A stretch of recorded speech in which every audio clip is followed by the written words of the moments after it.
Okay, we should be live right now. You guys can hopefully see me. It says we've got a low buffer rate. How's everyone doing? In the chat, if you're there, say hey so that we know we're actually streaming and everything's working well. I can see the video. Hopefully the buffer rate. We got 20 people watching. We'll get some more playing here. 14 people playing. Hey, what's up, Alexis? So we see Alec in the chat. Nice job. We got everyone in here. So another Alex. We got two Alexes. We are live. Sorry about the 2-3 minute delay right there. I actually had everything set up perfectly, and then I thought I made a mistake. I was like, oh no! And I closed it down and restarted, and I was about 2 minutes ahead of schedule and then 2 minutes behind. This is recorded, so it's all going to be recorded. You can watch it afterwards. Hopefully get a bunch of people playing. We'll start at about 12:10 here. Feel free to ask any questions you have right now. Of course, you guys know where to get that course code, the code for this. See, hopefully we can get a good amount of people playing. I know this is pretty early for the review, but this will give you guys the ability to watch it over the weekend. So definitely check it out over the weekend, and definitely we're going to play through this Kahoot here. So let's see. We're going to do a test here. I want you guys to tell me when you hear me snap. So when you hear me snap, we're going to see what the delay is today. So here we go. Once you hear me snap, type snap in the chat. 1 1000, 2 1000, 3 1000, 4 1000, 5 1000. Okay, good. We're about a 5-second delay, which is all right. You put it at ultra low latency when you do this. So thank you guys. About a 5-second delay there. And so we want, the questions will appear. I'll start reading through them. I'll give tips and hints while we do the questions. And let's see. Good thing we have no snipers today. No people trying to destroy us. But what are your guys' questions right now as we wait for some people to start watching and we wait for some people to start playing the Kahoot? What questions do you have for me? What questions? Oh, snap. I like that, Sean. So let me see here. I'm trying to think. Raven, I'm pretty sure. Raven, are you in my section, Raven? I'm pretty sure you are. So I think, Raven, we're going to make your mod. You're now mod, Raven. So let's see. I see a bunch of names. I'm like, do I know that name? It's like, I'm trying to remember every name I know. So what questions do you have for me while we wait a good 5-6 minutes to get started? I'm just going to drink some Red Bull here. So, oh, well, Raven, there you go. I feel like we've met. I feel like, or I've seen you in all the reviews. What building will the exam be in? Your instructor should have sent that out, and I think I mentioned it during the last one. I'm pretty sure all exams are in A and B. Check with your instructors. There are many people taking it in the auditorium. Don't just go to the auditorium. Do not just go to the auditorium. Look at your announcement. You will have points taken off if you go to the wrong room. So check with your instructor. Check the announcement. I was announcing it in our last class. I'm going to be sending out an announcement here probably right after this to my students. I don't want to say anything in the video and be wrong. So I'm pretty sure I know exactly what room it is. It's between one of two rooms because Jamie Paul is the only one not in the auditorium. And also my students are not in the auditorium, but we're all in A and B. So basically go to A and B, and then before the test, you should be seeing your instructor at the front. Missy's actually going to be out of town, so you won't see Missy in the auditorium, but her students are in the auditorium. And so A and B, which is Alumni Memorial Building, and my students will get that announcement confirming. But that's got it. Any other questions about what's going on, where you'll be at? All that good stuff? We'll just wait a good 5 more minutes. We'll see who's joining in and ask those questions about the exam to start. There's some big key topics while you guys ask your general questions here. Some things you should be able to do on the exam instantaneously is you should be able to write a null and alternative for all chapters that have statistical tests. Like, write this down as a checklist right now that while you're studying this weekend, be like, okay, what should I be able to do? You should be able to write a null and alternative that explains any of them. Is this exam going to be longer than the other typical exams? Pretty much, and we're always making the exams every semester kind of like we used to make them. And of course, the questions kind of change. They, not like change in topics, but we don't always ask the exact same question with just, number changes. But sometimes we do. Sometimes we look at old exams and we're like, oh, this one kind of worked. Let's change the context of it and let's change the numbers. So sometimes we might grab an old question.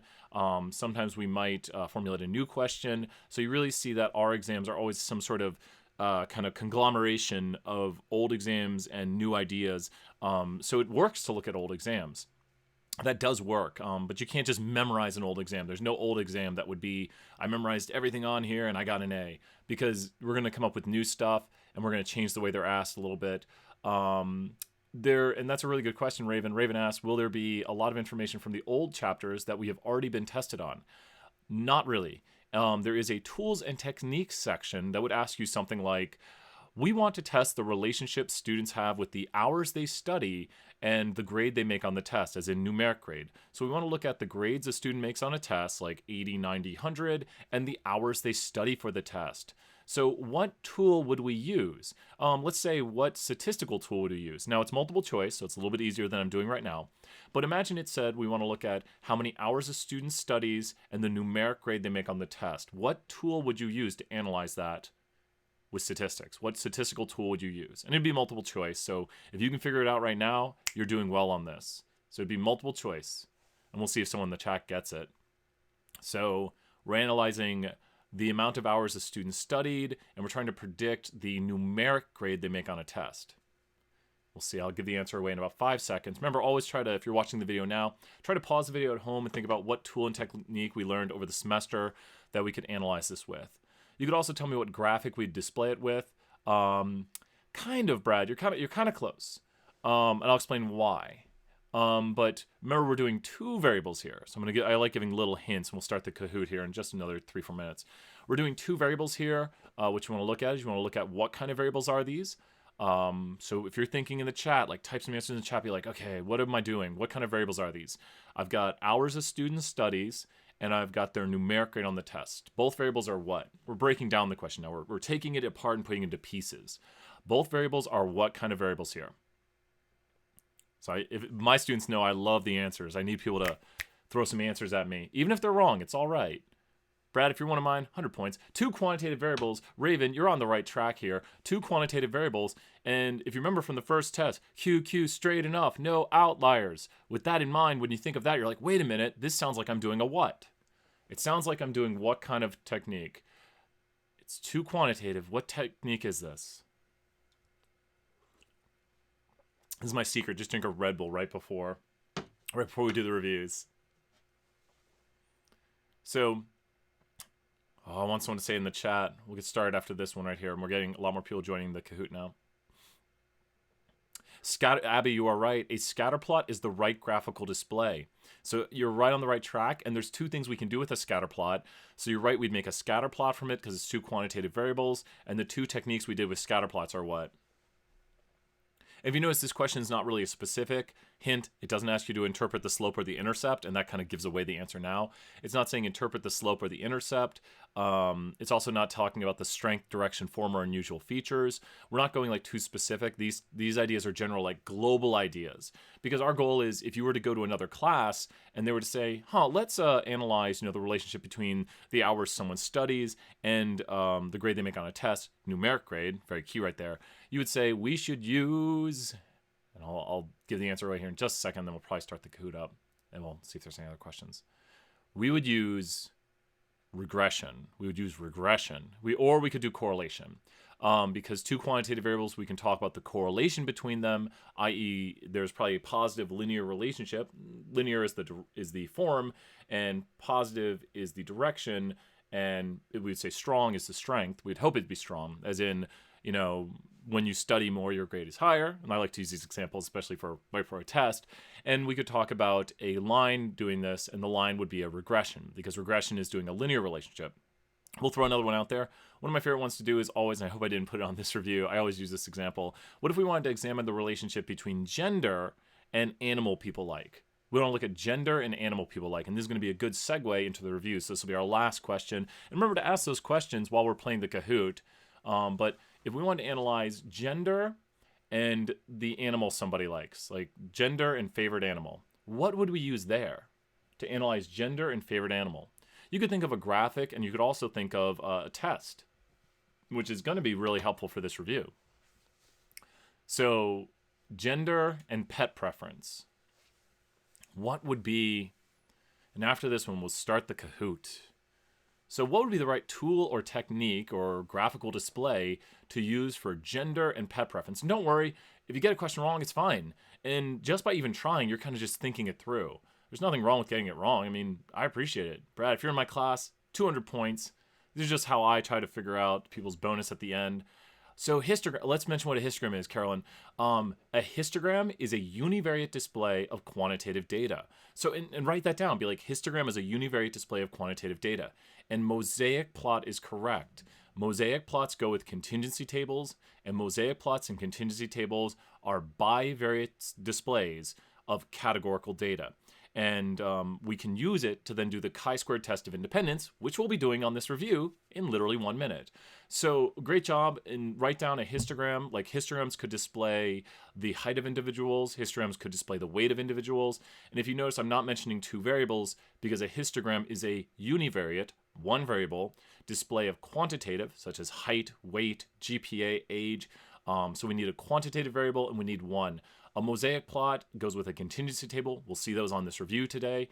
And those are bivariate displays of categorical. Bivariate meaning two variables. And I said gender and pet preference, two variables. And both variables are categorical. And then we could do the chi-squared test of independence, which we'll do here, which is chapter 19. So this is kind of how the tools and techniques questions are used to see if you went to another class and they were like, oh, let's analyze these variables. We're not asking you to look through the results. We're not asking you to talk about p-values. We're just seeing if you know the right tool. Like, you've been in this class, do you know the right tool? And it's usually somewhere, it's under 10 points always. It can range from 4 to maybe 9 points, but we try to see, do you know? So on the very, very low end, I've seen it as low as 4 points, and I don't think we ever really put it as high as, it could go as high as 9 theoretically, but it's very important that you kind of know what to use. So if you're looking how to study for the tools and techniques question, just ask yourself this. When would I use a test on the mean? And the answer would be if you wanted to test to see if students' GPAs were equal to 3.5. If you notice there, I have one quantitative variable, and I'm just testing the mean. So to test the mean, you just need one quantitative variable and a hypothesis test. So it's just to see if you know kind of what you've learned and how to use it. We're not going to give you output for that section. You won't be analyzing. It's always been multiple choice, and it should be multiple choice this time. Okay, you guys ready to start the Kahoot? And ask any of those questions as we're doing it right here. I love the questions. I love the interaction. We'll maybe jump up to a good 50 people watching soon, but more questions, more interaction. You guys ask the questions and I answer them. There's a 5-second delay, so I wait for people like, yeah, let's start the Kahoot. And then it's just like, there's nothing. Well, we're starting the Kahoot in 5, 4, 3, 2, 1 because I'm hitting start. There we go. You guys basically heard the 5 and then it started probably. Maybe. Okay, we're going to find the missing value in this output. Remember, listen up to me and I'll be explaining it. Ooh, I like this one. Now, get your calculator out. You've got a good 90 seconds here. Let me go to where the block is in on the screen. Okay, can you guys see everything now? Sorry about that. You were seeing the block. And find the missing value right here. So you guys have a good 78 seconds, it looks like. The missing value right there, when you're reading this output, so pause it if you need, if you're watching this video afterwards, is an expected. Now we have to know what the expected is. Also, I'm glad these questions are randomized. This is a chi-squared test of independence because you see we have gender and whether or not someone was born in Tennessee. So with this in mind, we need to find the expected. The formula for the expected is row total times column total over grand total. So I literally just solved it for you right there.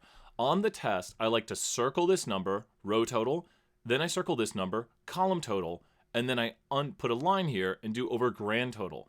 So I kind of write the equation on the contingency table to be like row total times column total over grand total, and I solve it like that.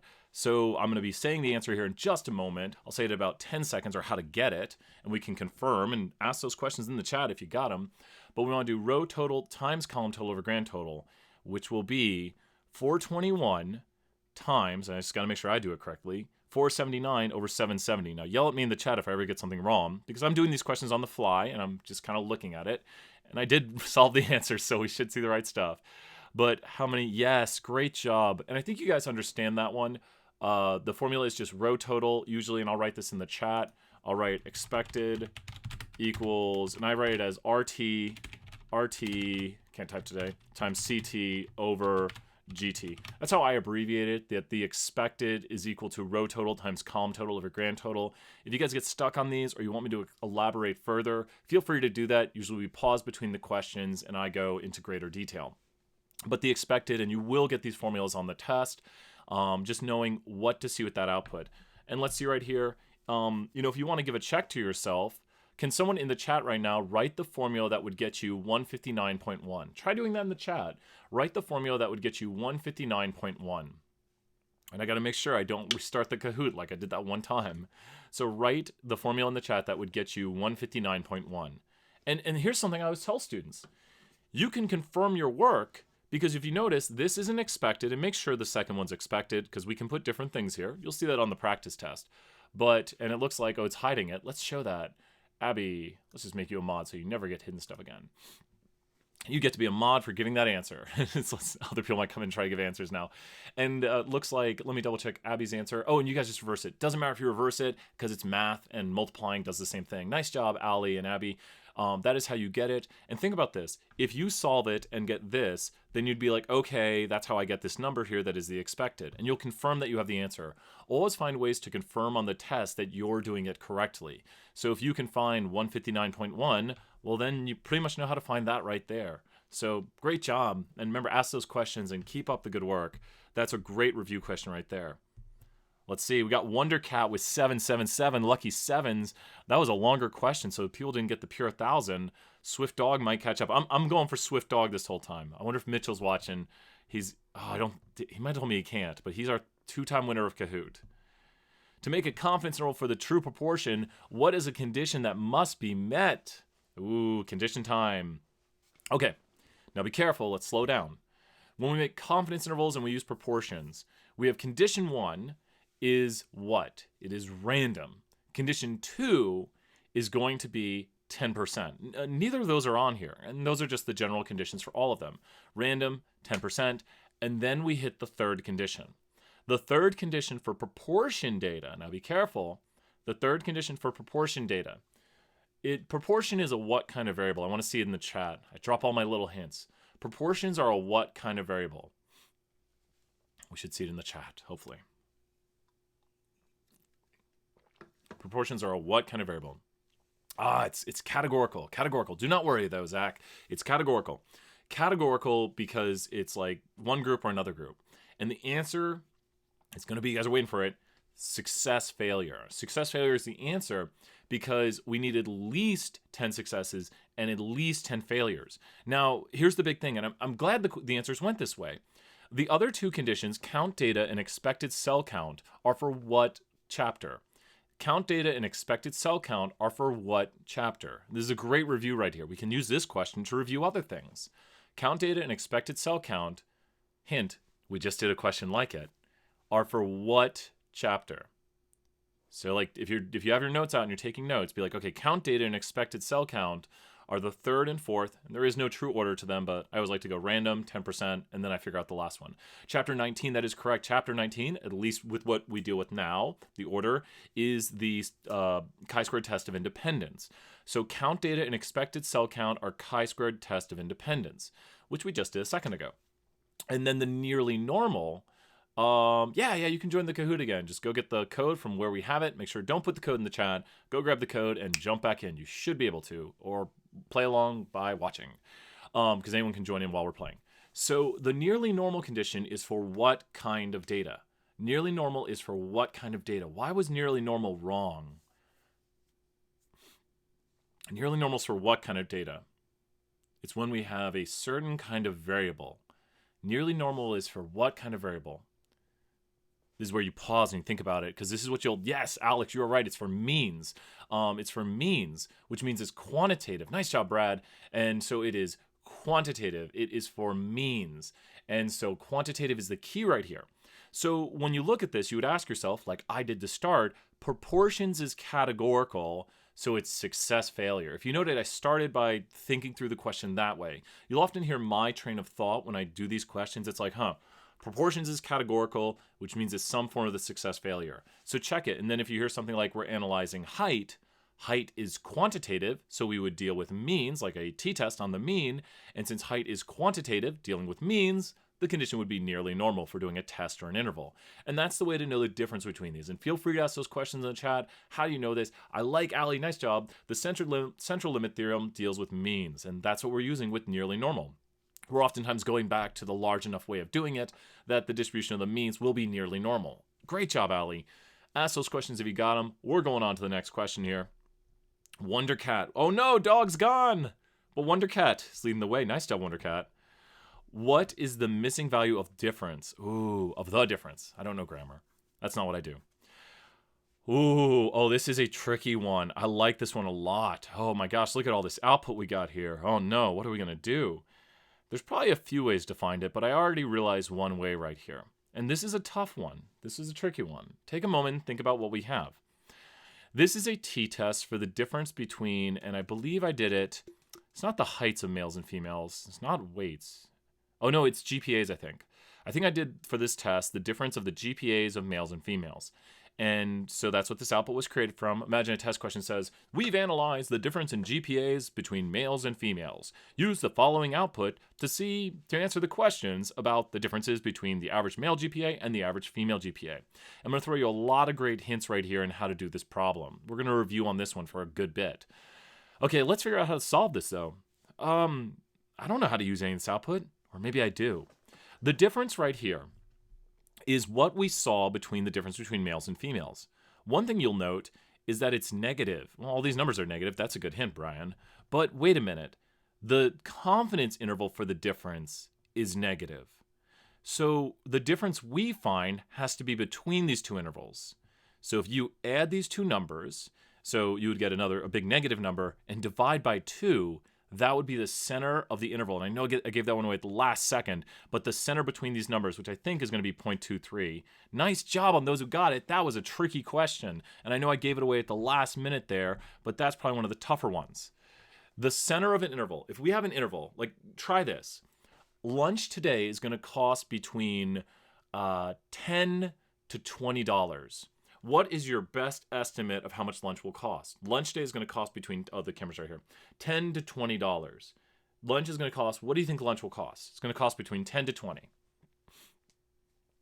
So you guys should I know you guys will get this one. If I said lunch will be about $10 to $20, you would say, I think it's going to cost what? And this shows how you actually know how to find the center of an interval. Should see those answers in the chat. Don't overthink it. Pretend you never took this class. I say a lot of times, which I know you might want that. But yes, exactly. John, nice job. $15. And so there's my New York accent. Bucks. So sorry, I got to go to lunch. Awesome. See you later, Abby. It's going to cost 15. Now write it as a confidence interval. 15 plus or minus what? 15 plus or minus what? And anytime, and so we should see in the chat in the answer in a moment here, but anytime you're asked to deal with confidence intervals, just think about this simple example and then realize the math you're doing. Like back solve it, plus or minus 5, nice job.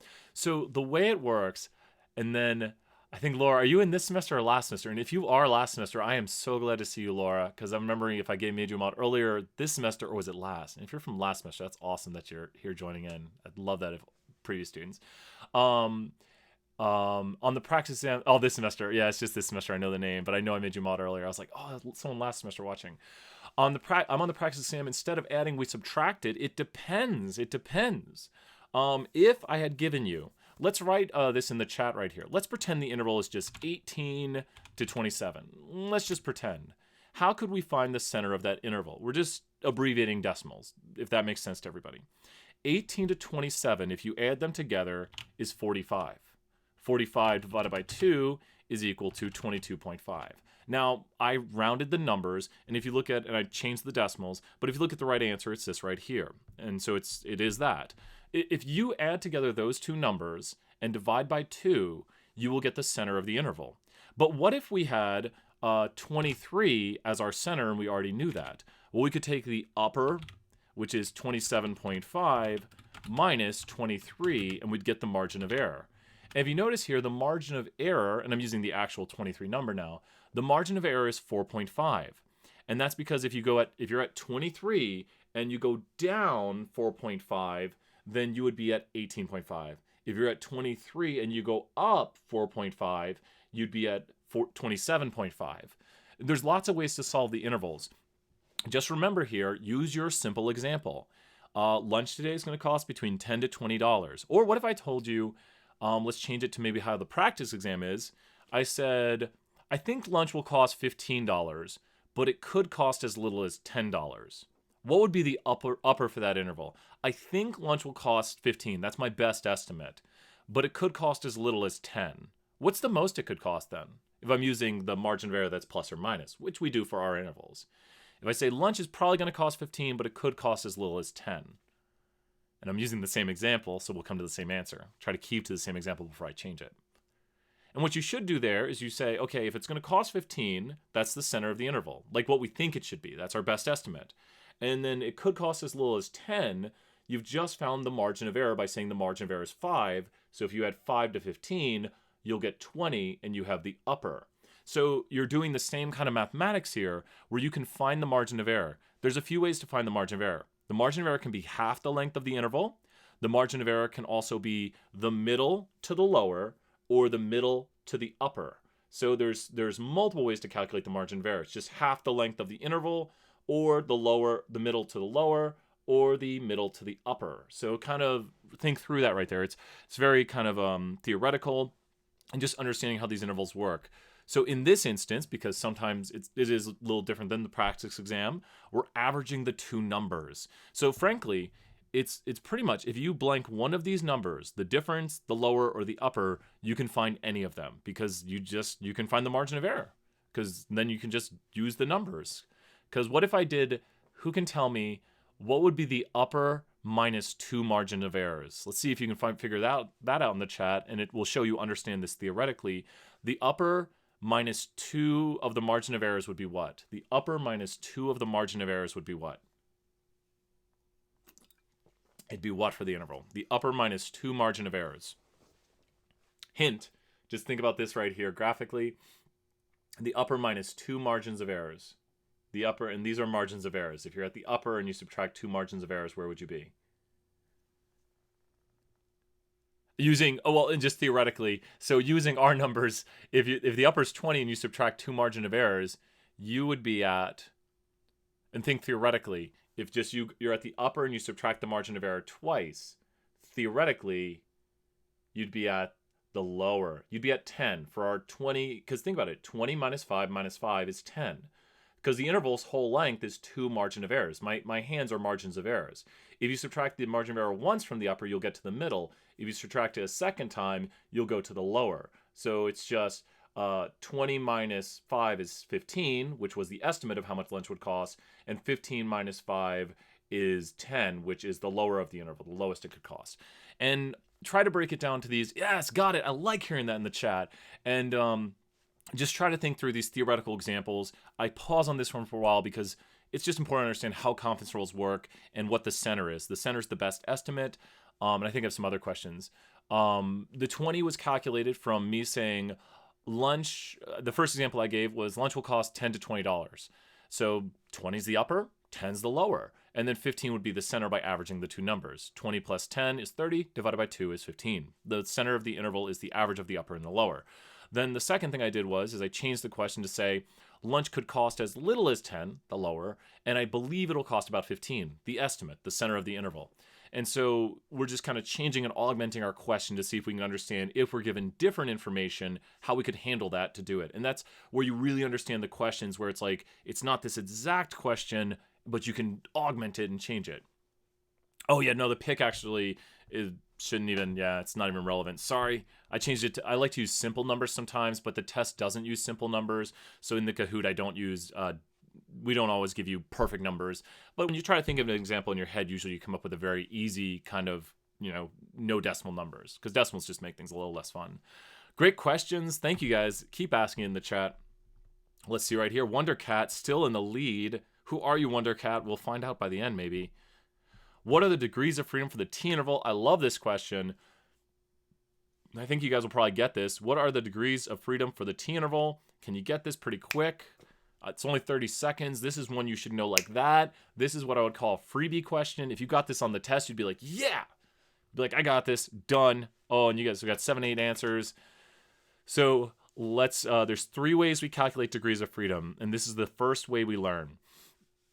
So I'm not going to give away this one. Let's see how many people get it. I want to see all those right answers. Let's see here.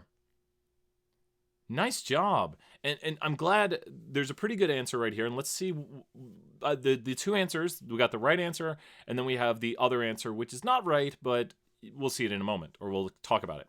So the degrees of freedom for a one sample t are n minus 1.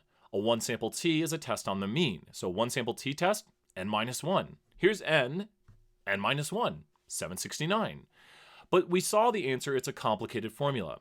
The answer, it's a complicated formula, which we don't make you use the formula because, one, I've never solved the formula by hand. I can say that. Software solves it for you. So it's a complicated formula. You won't solve it by hand. I can almost see it in my head now. It uses both standard deviations, yeah. If you go to Charlie Quick's calculator, he has it in there. You just plug it in. It gives you the answer. And that is for a 2-sample t-test. The 2-sample t-test with independent means, key right there, they're independent means, which we'll talk about we actually just did one. We did 2 independent means, male and female GPAs. The 2-sample t-test for independent means has a complicated formula, which we will never ask you to solve. And we have written questions like this in the past, where we say, like, what is the degrees of freedom? And it's a complicated formula has been the answer. And that's for a 2-sample t-test for independent means. And we don't do the paired or dependent means anymore. So at least in this class. It's just there's so many things to teach you guys, and we can teach you everything. If we could, we'd love to. But this is a 1-sample t-test. Does everyone understand right now, if you saw this output, why it would be n minus 1? You'd say to myself, I have one mean. This is a 1-sample t-test. The degrees of freedom are n minus 1. On top of that, go to your formula page, and you will even see in the subscript n minus 1. You'll see t with n minus 1 in the subscript. And that tells you that n minus 1 is the degrees of freedom. So that little t, and then it says something in subscript, that subscript is the degrees of freedom. On our formula sheet, it does say TDF for the 2-sample t, and the little df means it's a complicated formula, which we're never going to ask you to solve by hand. You'll just get it from software. So that's how we get the degrees of freedom. There's one more time we talk about the degrees of freedom, and it's the chi-squared test of independence, and we'll see some of those coming up, and I'll teach you my trick for it. So let's continue on right here. Ask those questions in the chat, but we're doing well, it seems. Wondercat, you are leading the way, and so is Amazing Finch. Remember, you do get a prize if you win at the end. Thank everyone for watching and playing. Which of the following must be met for the chi-squared test of independence? Amazing review question right here. So there should be multiple answers on this one. If Brian did the Kahoot properly, I like this. If you at about 10 seconds, I'm going to have you guys put it in the chat, so don't write in the chat yet, but see if you can identify both of them. If you can identify both of them on here, you know what's going on when you get to the chi-squared test of independence. You know what's going on if you can identify both conditions here that are for the chi-squared test of independence. And we reviewed this earlier, so I always want people to watch these videos and use it to review and kind of pause and think while I talk.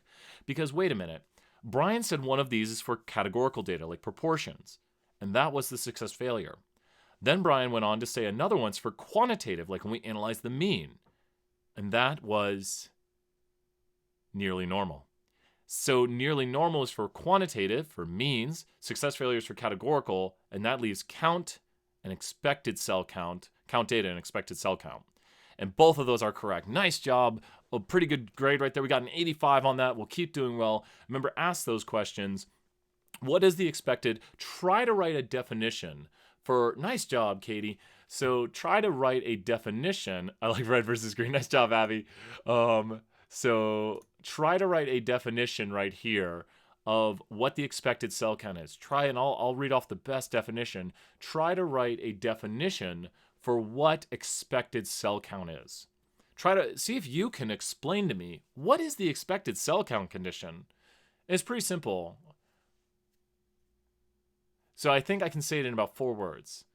So I could probably tell you the expected cell count condition in 4 words.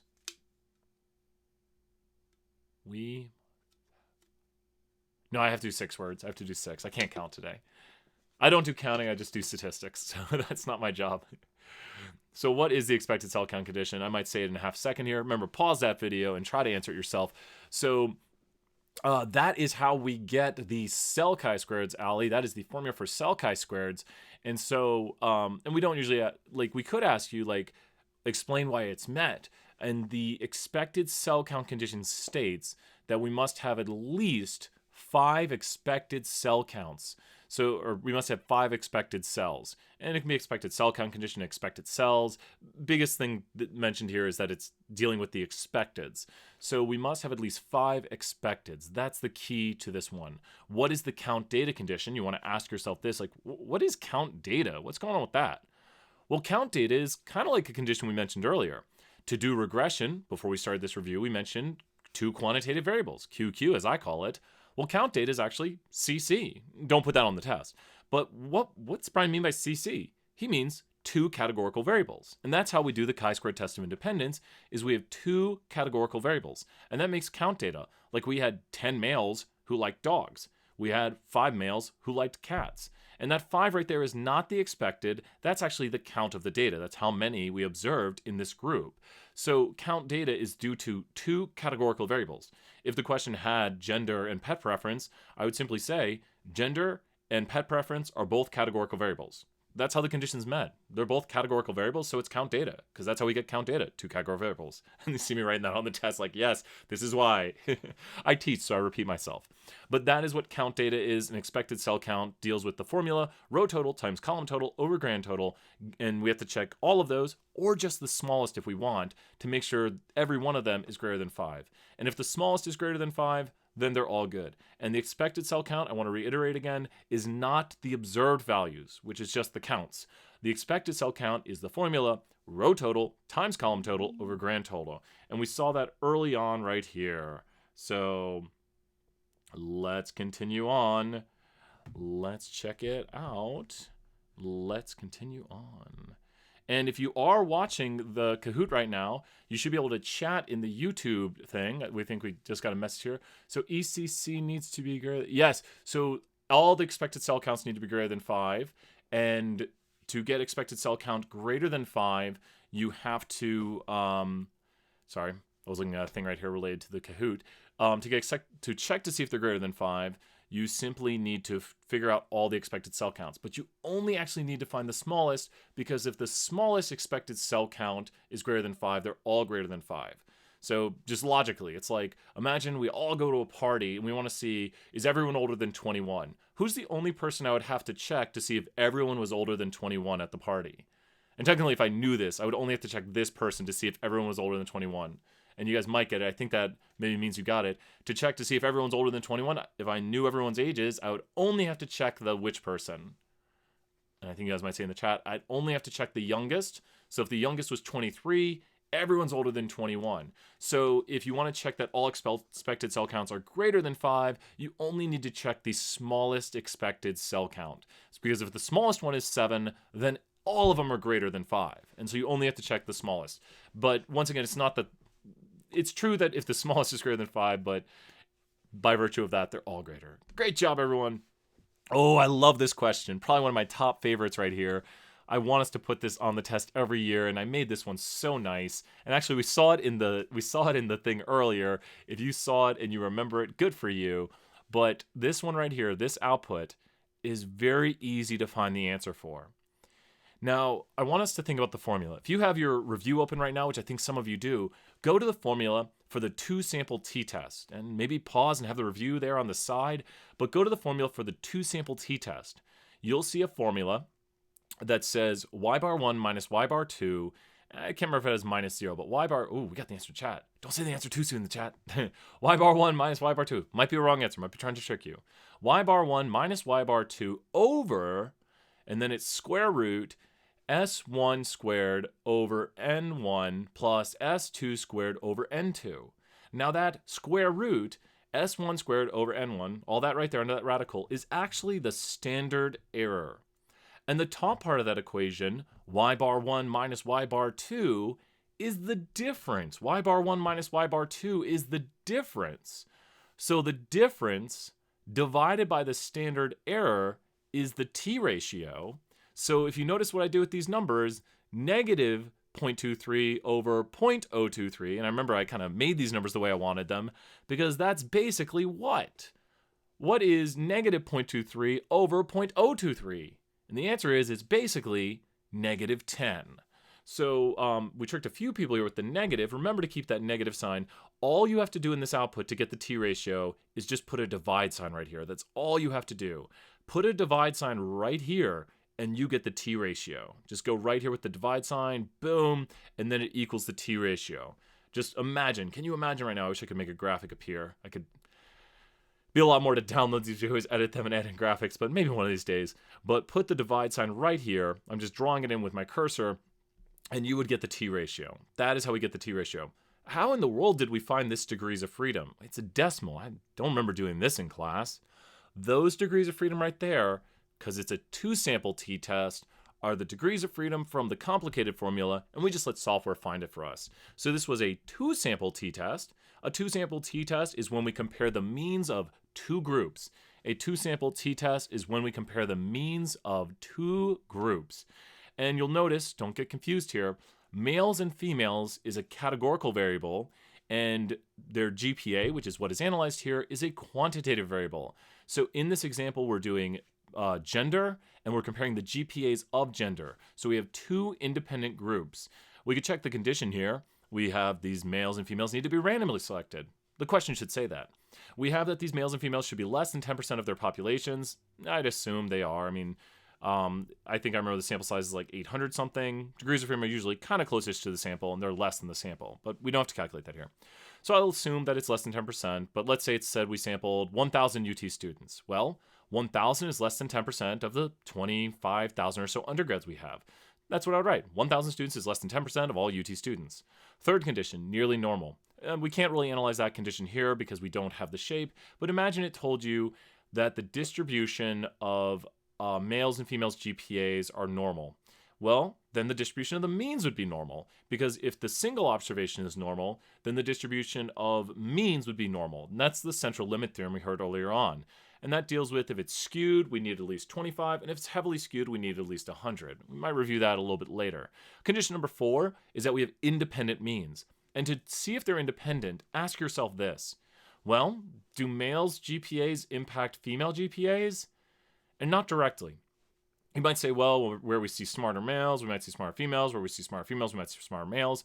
But it's not like a female does well and thus a male also does well. It's not the way it works. Usually where you see what we call paired means is if we were to say, imagine somebody goes on a diet and we want to compare people's weights before and after a diet. Well, their weight after would depend on their weight before. Like if I go on a diet at 200 and I go down to 180, well then the after weight depended on the before weight. Because you could have someone at the end be 130. Well, that depended on what they were at the start. So the mean of the start weight would depend on the mean of the end, would depend on the end weight. The start weight would depend on the end weight, and the end weight would depend on the start weight. But that's not what we have here. We have independent. These are independent because you would say, well, male and female GPAs are independent of each other. They don't directly influence each other. So that is the 4th condition. So we did a little conditional review. Remember, ask those questions in the chat, and I'll answer any and all of them. You can always email me at bs@utk.edu with your questions.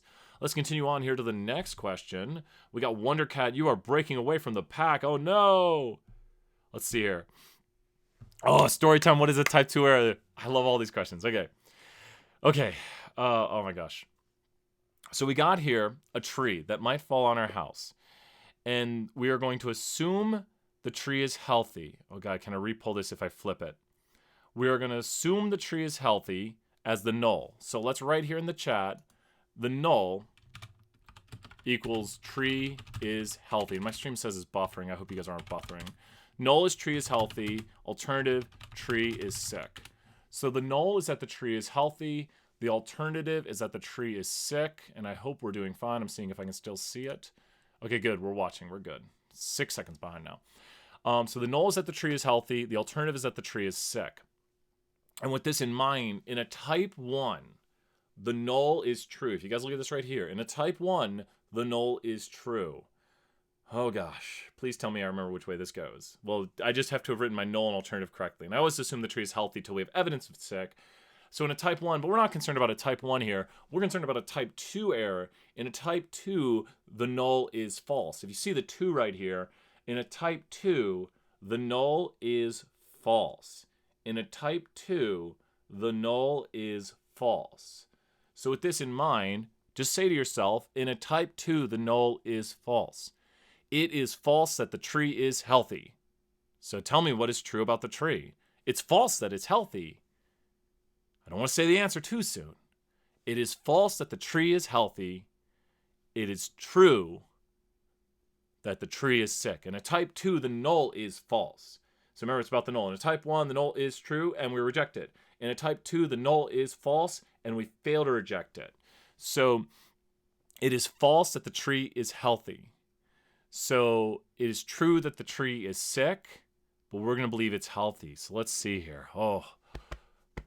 So, and the answer is you leave up the tree and it falls. Yes, I did it right. I remembered my own question. Remember, we said in a type 2, the null is false. So what is false about the tree? It is false that the tree is healthy. But, so we're going to believe, what are we going to do in a type 2? It is false that the tree is healthy. So the tree is actually what? I want to see it, everyone in the chat. This is a hard one to practice, and I feel like sometimes people just... and actually, we'll look over these answers here too. I tricked a lot of people on this. Now, the thing right here, so it is true that the tree is sick. Nice job, Caroline, because it is false that the tree is healthy. In a type 1, the null is false. It is false that the tree is healthy. The tree is actually sick. But we're going to fail to reject the null. That's the second part of a type 2. In a type 2, the null is false and we fail to reject it. So we're going to say the tree is healthy, so we leave it up and it falls. And pretty good job on this. The answer, the red answer, is actually the right thing to do, because if the null is false, the tree is sick. But that is what we should do. So you are correct. If the tree is sick, red is actually a non-mistake. Red is making the right choice. Yellow is a type 1. So let's figure out how yellow is a type 1. In a type 1, the null is true. And I want you guys to write in the chat right now, it is true that the blank is blank. So try to write it in the chat right here. In a type 1, it is true that the blank is blank. Remember, in a type 1, the null is true. So that's what I would say. Oh, that's all right. In a type 1, the null is true. So it is true that the tree is what? So this is, you have to practice this. It is true that the tree is healthy. Nice job, Caroline. Now you're going to make a mistake and you're going to do what? You're going to assume it's what? So it is true that the tree is healthy. In a type 1, the null is true. And so if you assume in a type 1 the null is true, but we decided to reject it, nice job. It is true that it is healthy, but we're going to say it's sick. So if we think it's sick, we're going to chop down a healthy tree. And there you go. Just make sure, just say to yourself, in a type 1, the null is true. It is true that the tree is healthy. Now make the mistake. Well, then the mistake would be to cut it down, to reject the null. In a type 2, the null is false. So the tree is actually sick. In a type 2, the second one's true, if you remember that. In a type 2, the second one's true.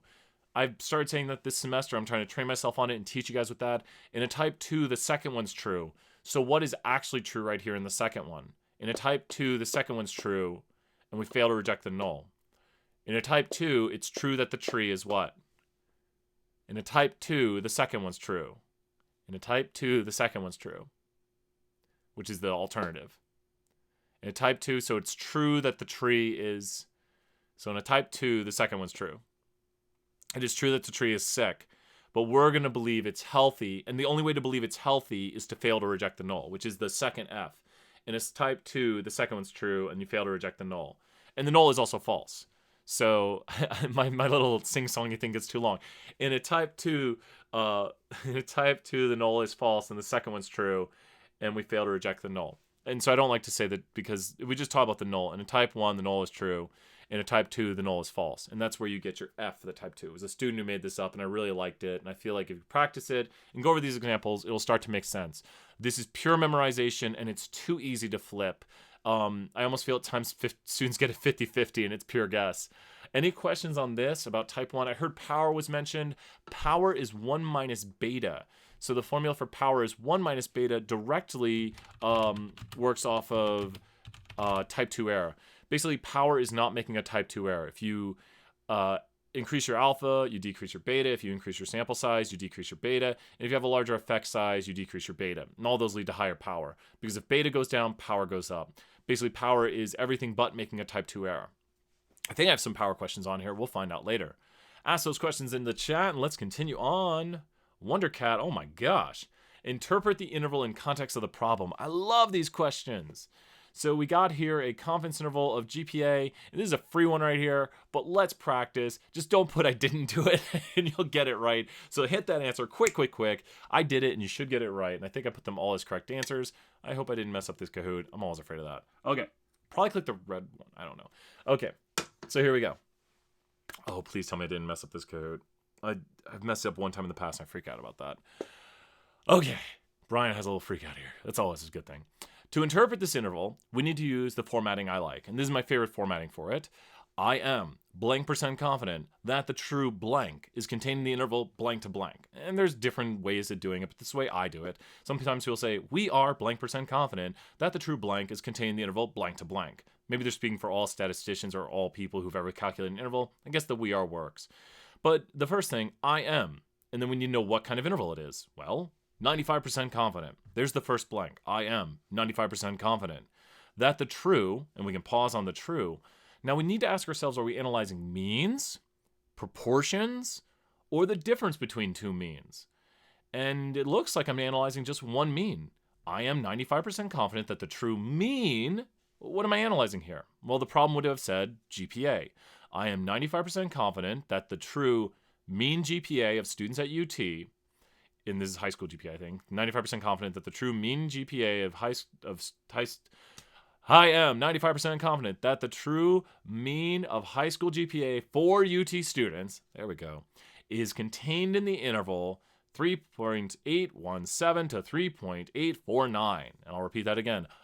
We see it in the chat. I am 95% confident that the true mean of GPA of UT students, and falls is one of my pet peeves. It's all right. We wouldn't take off points on the test, I don't think, because that's too nitpicky. But think about this. If I have something between my hands, are my hands containing that, or did it fall in there? And oh my God, I knew this was the one. I remember there was something. Can I re-pull that question? Wondercat, did I just wreck you? I knew there was one, and I was checking this before, and I didn't see it. That's not good. Remember, this is all just for fun. We're here to learn. Please tell me I didn't just kill Wondercat. Oh, sorry. Not that I'm rooting for Wondercat. I am very sorry, guys. That's my mistake right here when I made this. Please don't get mad at me. We're here to learn. Everyone good? I was like, these little things. It's like all of a sudden I have this flashback of last semester. Maybe they watched the video and they saw my mistake. Blue team rip. Oh no, thank you, Alex. Alex, thank you for that. We'll just roll with the punches here. This is about reviewing, about understanding, and that's what we do here. We're here to learn and not have Brian destroy our scores by accident. Sorry about that. One wrong click. Okay, so great job, Katie. And here's the thing. You can win the Kahoot and fail the test. What would you rather do? Probably win the test and fail the Kahoot. So let's continue on. And I just had this huge flashback when I saw this question again. I was like, wait a minute. Let's continue on. Let's pretend it didn't happen. What is a type 1 error? Is this my twig one? Oh, yeah. Yes, this is my twig one. Here we go. So this is win. This one, win the Kahoot. Okay. So I got to explain the story. Don't click into this one yet or you'd just be guessing. And now we're going to retest. We got to test our knowledge of type 1, type 2 error here. So you're walking through the woods and your friend's like, dude, that's totally a snake. He's like, oh my God, that's totally a humongous snake right there. And you're like, no. Most things in the woods are twigs. I would need evidence something is a snake. So by saying I need evidence something is a snake, I'm telling you that that is the what claim. The null or the alternative. By saying I need evidence something is a snake, I'm telling you the what in the woods is to think something's a twig, where the what is to think something's a snake, because it's the evidence-based claim. Do you usually walk around the wood and be like, whoa, those are all snakes? Like everything in that picture is a snake. No, it's probably, exactly, Raven's right. The alternative, it's a snake. So let's write our null and alternative right here. Now we're on track to get this. Null is twig, and alternative is snake. Null is twig, and alternative is snake. So think about this. In a type 1, the null is true. So in a type 1, the null is true. And what do you do in a type 1 error? In a type 1, the null is true. And what do you do in a type 1? So in a type 1, the null is true. And what do you do in a type 1? So in a type 1, the null is true. So you could say to yourself, it is true that this is a blank. So do that. Once you write the null alternative, or if it's given to you, you say, it is true that this is a blank. But since it's a type 1 error, if the null is true, in a type 1 error, you guys can say in the chat, usually in the last 20 seconds or so, I try to give it away so that people can watch. In a type 1, the null is true, and we are going to, you guys might say, reject it. So let's see here how many people got it. Oh no, it's still looking like random guessing.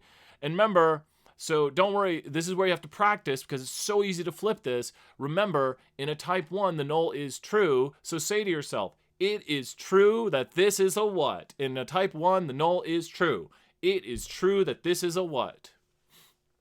In a type 1, it is true that it is a, it is true that it is a blank. In a type 1, the null is true. It is true that it is a, and so try to say it in the chat and practice it at home. In a type 1, the null is true. So it is true that it is a twig. Nice job, Caroline. Now we're going to make a mistake, and we're going to think it's a snake. So we think it's a snake, but it's not because it's a twig. So remember, practice that. If you see it in the chat right here, which if you're watching the video, you have the chat also. I wrote the null, H-O, twig. I wrote the alternative, snake. In a type 1, the null is true. It is true that it is a twig, but I'm going to reject that and say I think it's a snake. But it's a twig. It is true that it is a twig. And then to reverse that, in a type 2, the second one's true, so the null is false. And we fail to reject it. So in a type 2, that would really freak out. Oh, Laura, I'm glad to hear you finally get it. You just got to practice it. And here's what I always do. I always look at my null and I point at it while I'm saying it. I say, it is true that it is a twig. I do it right there. Like in a type 1, the null is true. It is true that it is a twig. But I'm going to make a mistake and reverse it. I like hearing that. I finally got it now, Brian. If you got this wrong, but you finally got it, you're on track, and that's what I want to see. I almost feel like it's random guessing on the test, and so I really want to get you guys to practice this and get it down. Thank you, Caroline. Awesome. Let's continue on. That's why I came up with these two little wacky examples. See, better to have good wacky examples than make one mistake on the Kahoot. Let's continue on here. Question number 10. I got a second review at 2, which I'll probably go right up until that review. Drop my phone there. So let's look at the question here. What is the null for the test? The null for the test, I love this one. This is one of the easiest ones right here. You're going to learn Brian's trick for writing this null and alternative really quickly. So you've got a lot of stuff going on right here. My gosh, there's so many different nulls and alternatives. But truthfully, if I came to a question like this on the test, which usually we don't ask this one as multiple choice, and I like that I've kind of got my Kahoots written beforehand, so someone's like, this was exactly like a test question. It's just random chance. So I'm not purposely writing this to make it look like the test, but I kind of know how we write our tests, and we usually ask, what's the null alternative for stuff like this? And there's a really quick and easy way, and I'll give it away at about 20 seconds. If you're waiting to answer, you can get the answer here. Wait, I see stuff with means. I see mean stuff, and I see... Okay, so I've got red and green, and I've got these right here. So I kind of see the differences. Okay. But wait, this is means, and gender is categorical, and broken bones is wait a minute. Categorical, that's when we're using the chi-squared test of independence. And whoa, I even see chi-squared in the output here. That's chapter 19, chi-squared test of independence. And Brian's trick to writing this is just to take the variable here and the variable here, and for the null, to just say gender is independent of broken bone. And the alternative is gender is not independent of broken bone. Let's see who got those answers. Let's see who got those. The null is gender is independent. Nice job if you got that answer. And the alternative is gender is not independent. Brian's trick, and it kind of gets you on track for doing this, is gender is independent of broken bone. If you just put is independent between this, you can write the null. Just say X is independent of Y. X is not independent of Y. Now, if someone wrote that on the text, X is independent of Y, and they're saying, Brian said to do that in the Kahoot. No. Always in context of the problem. Just like we did our interval where we said, I am 95% confident that the true mean of high school GPA for UT students is contained in the interval blank to blank. 3.81 to 3.85 or something like that. But with this in mind, if you heard the context, I didn't just say true mean, I gave the context. True mean high school GPA of UT students. It's usually the hard part where people make mistakes. And you would get points if you just said true mean, but we want context. So we don't want X is independent of Y. We want gender is independent of broken bone. And then we want gender is not independent of broken bone. Let's try some follow-up questions right here to see, would you reject the null here? And what would that mean in context of the problem? Would you reject the null? And I'll tell you how I usually do this.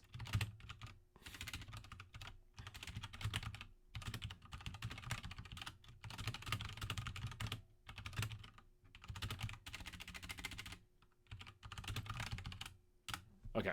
So I put some stuff in the chat right there when I talk about rejecting the null. And to reject the null, we need to look at the p-value. Anytime you hear things like, do you reject the null? P-values. Go to those p-values and figure out if they are statistically significant. And unless we give you an alpha, p-values below 0.05 are statistically significant. I always say, when the p-value is low, reject the null. When the p-value is high, just let it fly. So what does Brian mean by that? We're going to choose to deal with the null. When the p-value is low, reject the null. When the p-value is high, just let it fly. And you think about what let it fly means, that's just let it be. And I'd use fly because it rhymes with high. When the p-value is high, just let it fly. Just let it be. So just let it fly stands for I do not reject, which is also the same thing as I fail to reject the null that. Let me put this in the chat, and let's talk about how to interpret this. I do personally like I do not reject because it's the complement of reject. It does not mean accept. Do not put accept. Accept is a very bad word.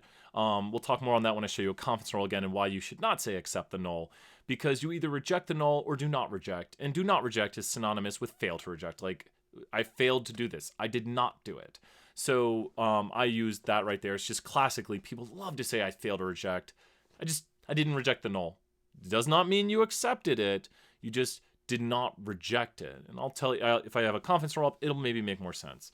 Well, let me give you my quick moment on that, because let me ask you this. Lunch would cost, and this is a good review question now, we're kind of switching topics to another review question, because people always want to know, why do you fail to reject? Why do you say I do not reject or fail to reject? If lunch today costs $10 to $20, which is my classic example, expensive lunch, we're going to go get some steak. And so lunch today could cost between $10 to $20. Would you reject or fail to reject $12? Would you reject or fail to reject $12? 10 to 20, would you reject or fail to reject $12? Would you reject or fail to reject $12? And this goes to another thing that we can learn right now and make sure we understand. $12. Lunch today is going to cost between 10 to 20. And Alex said fail to reject. You are correct. And he fails to reject because it's in the interval. So Alex, when you walk in, would you say, I have accepted that lunch will cost $12? Well, you would also have to accept that lunch would cost $15. And you'd also have to accept that lunch would cost $18 and $19 and 18.5 and 18.4.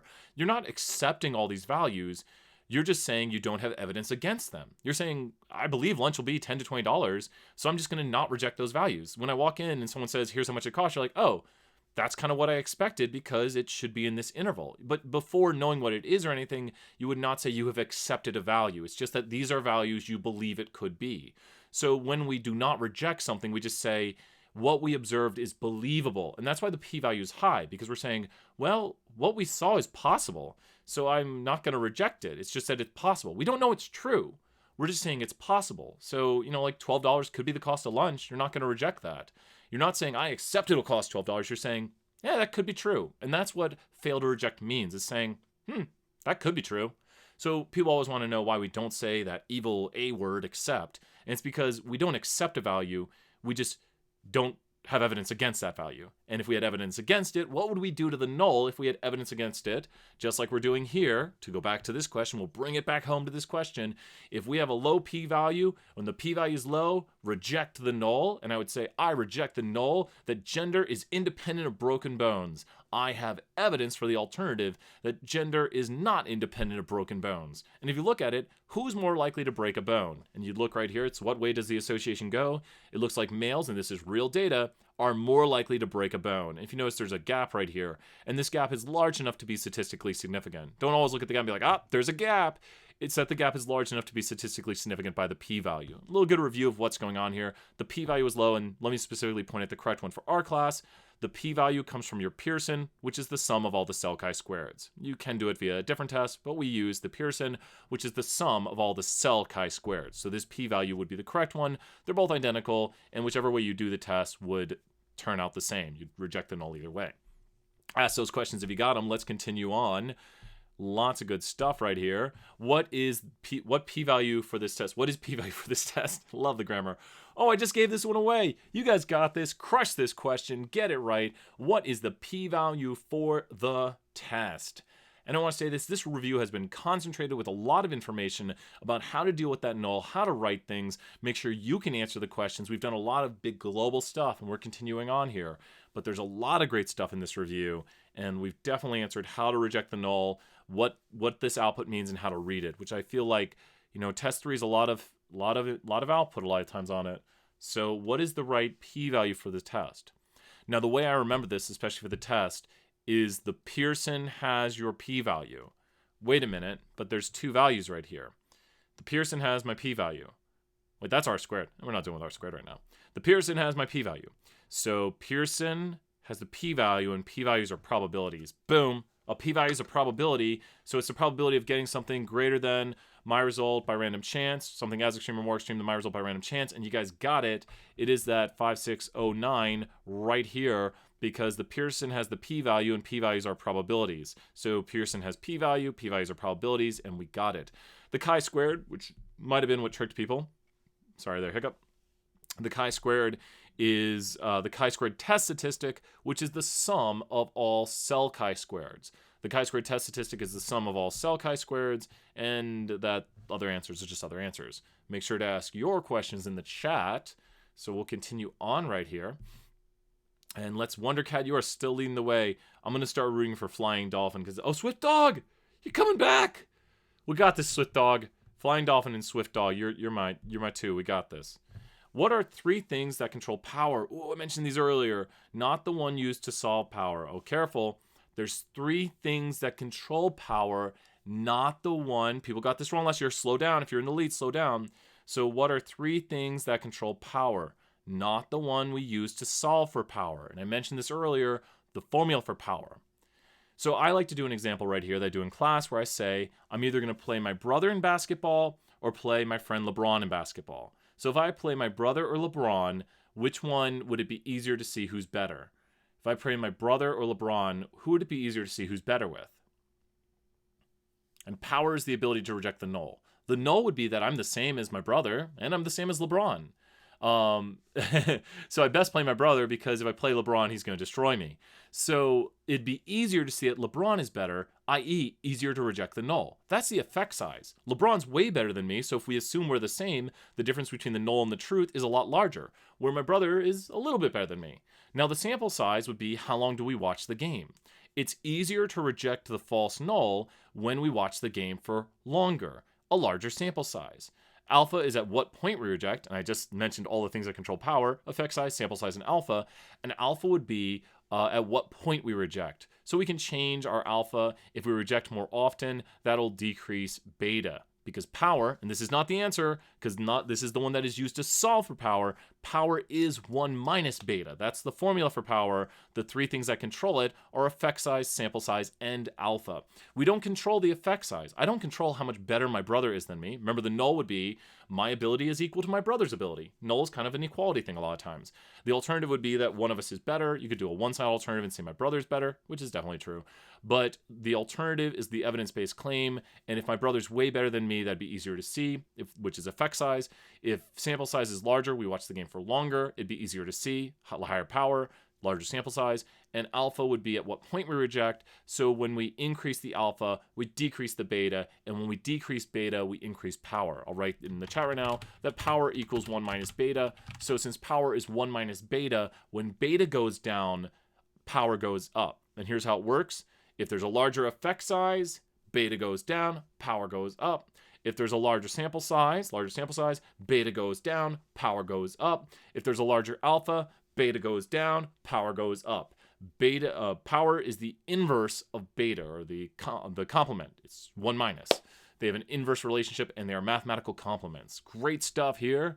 Let's continue on. Ask those questions in chat. Wondercat, where'd Swift Dog? No, Flying Dolphin though. You're my 2 right there. Find the missing value. I love these ones right here. Find the missing value. So now we're missing a cell chi-squared. Try to do it in the chat. I'll give you, if you're in my class, I'll give you some points for this, but try to find that missing value. I'll write the formula here. The formula is observed minus expected quantity squared over expected. Observed minus expected squared over expected is a cell chi-squared. But I don't see observed in this output. Wait, what is observed? Well, the observed is the count. So the count is how many we observe. So that's how many we observed. Here's how many we expect. Observed minus expected, square that. Now let's think about this. We have here basically a difference of 4. And write the formula in the chat. People love that so they can view it later. So this is almost 4. 4 squared is 16. I'm trying to do it in my head. 16 divided by 131. And I'm just rounding it. It's almost 4. It's like 3.9. So 3.9 squared is probably about 15. And then this right here. So 15 divided by that. I don't want to say an answer. Everyone's going to go with my answer. But it's going to be one of these two right here. And I'm guessing, I think it's blue. I think I just gave it away now. But go ahead and solve it. If I'm looking at this right here, it looks to be blue. Do not choose that answer because I chose it. Oh no, everyone's choosing that answer. I am not being held responsible. I am not using a calculator. I'm doing it in my head. I can easily mess up the math. Who knows? Maybe I did or didn't. Did Brian just lead everyone astray? Was Brian able to figure out his own problem mentally? And the answer is, yeah, he did. There we go. And once again, what I did was I solved in my head. I said 128 and 132 basically have a difference of 4. It's right. Thank you, Abby. And so if you can, put the formula in the chat while I'm saying this. So write that formula in the chat. Helps the people to review afterwards. Thank you so much. It's going to be observed minus expected, quantity squared, and that's basically 4. So 4 squared is 16. I subtracted a little because it's not quite 4, so I rounded it down to 15, and then I divided it by this. I know that 0.1 is going to be 13, so it's a little bit more than that. And so I figured this has to be kind of logically correct. So I kind of solved it through and just kind of did it in my head. But once again, thank you so much, Zach. You're awesome. And Zach rounded a little bit. That 132 would be and that's quite fine. We just wouldn't round the top number. Whatever you do on the test, do not round. If you hear me rounding or using nicer numbers, it's just because I'm mentally solving stuff. Take all the decimals. I encourage you on the test to take every decimal. We're not going to be like super nitpicky, but it never hurts to carry as many decimals as you can. And don't sit there and type 1,000 decimals. But carry your decimals. Usually just, especially on the TI calculators, just hit that answer button that already has your previous answer and just carry your decimals. Don't round till final answers. That's always a key. Don't round to final answers. Carry your decimals. Great job on this question. Let's continue on here. And good stuff. If someone wanted to write a null using this data, which of these could be used? Dun dun dun. Ooh, what are we analyzing? We're analyzing a mean. Okay, that eliminated 2 of these right here. We're just down to means. Well, we don't really have the hypothesized value on here. So we could write any sort of value here. There's 3 parts to each null and the null and alternative. There's the parameter of interest. Then there's the equality sign for the null if we're using statistical notation. At least we usually use an equal sign. There's other ways to write it, but at least in our class we've been using this way. And right here we have a hypothesized value. And so why would some of these not apply? Well, this is for a proportion, and this is for a proportion, and I see means. So we better be dealing with mu. Well, this has a mu, and this has 2 mu's. But we're analyzing one mean. We're analyzing one mean. So remember, this is a multiple choice question. You should be able to write this out. And the test question would read, as I come up with a fake testing question here, students want to test the value of 3.8 to see if 3.8 is the true mean high school GPA for UT students. And they want to test to see if the true mean is not equal to 3.8. So the alternative then, if they want to see it's not equal, I'm writing a U for mu. I was actually able to do that there. And I can't do a non-equality, so I'm going to do it looking like that. So the alternative would be this right here. The alternative would be that the true mean is not equal to 3.8, and that is the alternative that we would use. The null, if it said they want to see if it's equal to, then the alternative would be not equal to. So great job on that right here. But here's the thing. We don't usually do this as a multiple choice on the test. Try writing your nulls and alternatives yourself. Try writing your nulls and alternatives yourself. That's key. Be able to write. And remember the 3 parts. First thing is a population parameter. And actually this slide right here, this Kahoot question is great because you notice we have the null for the difference between 2 means. You just have mean 1 minus mean 2 equals 3.8 or whatever the hypothesized value is. Like previously we could have tested the difference between UT students' GPAs and we probably would put 0 here. Like mu male minus mu female equals 0. That could be a null right there. And then we have here proportion. We just test the proportion is equal to some proportion value. And the null has the equal sign. Remember your 3 parts. 1, what are you testing? We're testing the true proportion. We're testing the difference between 2 means. We're testing the mean. 2, the null has the equal sign. Unless we're doing the chi-squared test of independence, then we write it out as words as we did earlier. 3, the null has a hypothesized value given to you by the question. If the first value was difference, would that mean we're analyzing two means? Yes, that does sound like the difference between two means questions, and you would use this. Nice job, Raven. That's definitely where you would go. If we're analyzing the difference between two means, we usually have that the null is that the difference between two means is equal to 0. And then if the question says, is there a difference, you would just have the difference between mu1 minus mu2 is not equal to 0. Knowing how to read the question, and so I'm going to write this in the chat. The one from earlier would be mu male, and this is a mu with subscript. I just can't do it in YouTube chat. This is how to write it right here. Mu male minus mu female equals 0. That would be the null right there, and that is mu as a mu. Mu male minus mu female equals 0. And notice I just put mu's before them. The mean of male minus the mean of female is 0, and that basically says there's no difference between male and female GPAs. That's a previous question, and that's how you know if you can know how to write it, if you can just write them on the fly. Mu male minus mu female equals 0, and we should have a little null before that if I'm writing it out on the test. But that's got it right there. You see the three parts. 1, what am I testing? The difference between male and female GPAs. 2, an equality sign. And 3, 0. This applies to the 3 times we do it, which are on this slide. It does not apply to the chi-squared test of independence, which we reviewed earlier. Review the video and remember how to do that. Let's continue on. So we got Wondercat and Flying Dolphin, Swift Dog. Stay there, Swift Dog. What is the null hypothesis for this test? Oh, another null. Oh, you guys got this. You guys got this. This is now a review question, and I didn't put mu male minus mu female, but it should have that. So in context, you should put mu male minus mu female, and I want to show you my trick for this. To write the null, remember, the null has a certain sign. I don't want to give that away yet, but you would put mu before this. All you have to do, and obviously write it out, not on the spot right here, but mu male minus mu female. You can literally put a mu before this and a mu before this, and you will have basically written it. Because now you should always know when we write the null out with statistical notation, it's with notation like this, it always has the what sign. And that's what this slide is meant to emphasize right here, because we have the null and we also have the 3 alternatives. We have the null and we have the 3 alternatives. So you should be able, it doesn't have choices? No, I have no idea what happened there, Alex. Sorry, Kahoot is going crazy. You're probably Swift Dog, and no, we don't want to lose Swift Dog. See, I can root for somebody if I have no idea who they are. Just gives me someone to root for. Oh, everyone got it. Everyone answered. Nice job. So the null has the equal sign. So now we're reaching points where you have people and everyone answering. So the null has the equal sign fixed. You got in, and you got the answer. I hope you got it right, Alex. And let's see how everyone's doing. I think that's good enough for review. Wondercat, you got Flying Dolphin jumping up in the lead there. And yeah, nice job. Let's continue on. When doing a hypothesis test on the mean, which is a condition that must be met. Okay, so let's see here. Hypothesis test on the mean. We got some pi, 3.14159.265. I think it's about as far as I know it. More's on the screen. So condition 1, random. Condition 2, 10%, which means we sample less than 10%. Key there. A lot of people forget that that is less than 10%.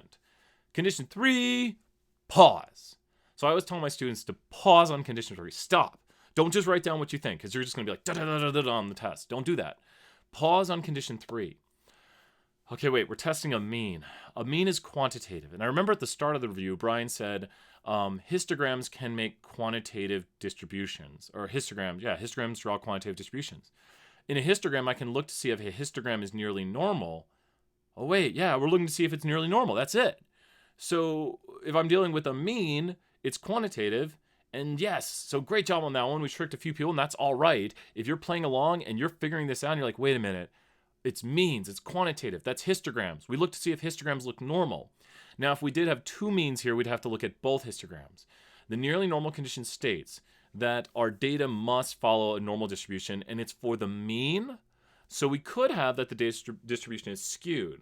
And we would then look at the sample size a lot of times. If the distribution's not normal, if it's skewed, we usually accept 25, as in my distribution was skewed, but the sample size was 100.